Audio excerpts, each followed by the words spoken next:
Before the thunder of hooves shook the earth, before the strangers came with iron and fire, the Great Plains stretched unbroken, an ocean of grass rippling beneath the endless sky. Here, life flowed with the wind, with the bison, with the beating heart of the people who called this land home. This is the story of one such life. The story of Tayan, a young warrior, whose footsteps carried not only his own weight but the hopes of his people.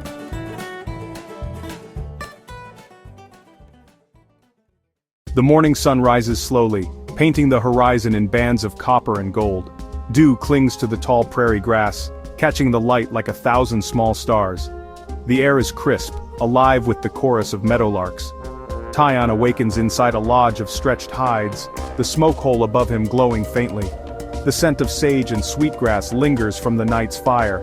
Around him his family stirs, his mother humming softly as she tends to embers, his younger sister clutching a small woven doll, his father sharpening a flint knife. Outside the village hums with quiet energy. Dogs trot between lodges. Children chase each other, their laughter mingling with the calls of cranes overhead. Women grind maize into meal, their wooden pestles keeping rhythm like a heartbeat. Men return from the early hunt with rabbits, their bows slung across their backs. For the people of the plains, each dawn is a gift, each day a chance to live in balance with the earth. From childhood, Tayan was taught that the land is alive, that every river, every stone, every gust of wind carries a spirit. He learned that dreams are not idle visions, but messages from beyond. On this day, he remembers his dream, a white hawk circling above him, its feathers shimmering with firelight. In his dream, the hawk did not call, it only watched. He tells the vision to his grandmother, the keeper of stories. Her hair is braided silver, her eyes deep with memory. She places a hand on his shoulder and whispers, "The hawk has chosen you, grandson. It watches to see if your spirit is ready."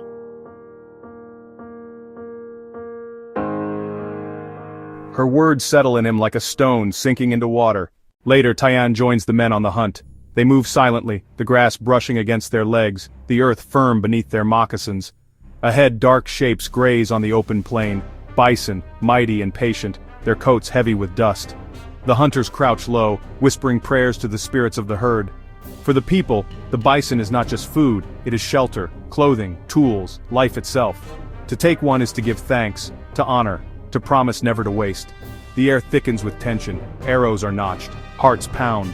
A sudden cry pierces the stillness, a signal. The herd surges, thunder rolling across the earth as hooves pound like drums of war. Dust blinds, but instinct guides. Tayan's bowstring sings. His arrow finds its mark. One bison stumbles, falling with a cry that echoes through the plains. The hunt is successful, but as the men kneel by the fallen beast, their voices are soft, reverent. A prayer is spoken. "Grandfather Bison, we honor you. Your life becomes our life. May your spirit run forever in the wind." Back in the village, smoke rises in celebration. Women prepare the meat, drying strips under the sun. Children watch with wide eyes as bones are shaped into tools, sinew into bowstrings, hides into robes and lodges. Tayan sits among the young men listening to the elders speak. They tell stories of the first people, how the world was shaped from clay, how the trickster brought both laughter and hardship, how the spirits watch from stars above. He feels the weight of tradition pressing gently upon him, like a cloak. He is part of something larger, something eternal.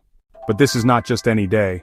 Tonight, Tayan faces his first trial of courage, the night alone on the prairie.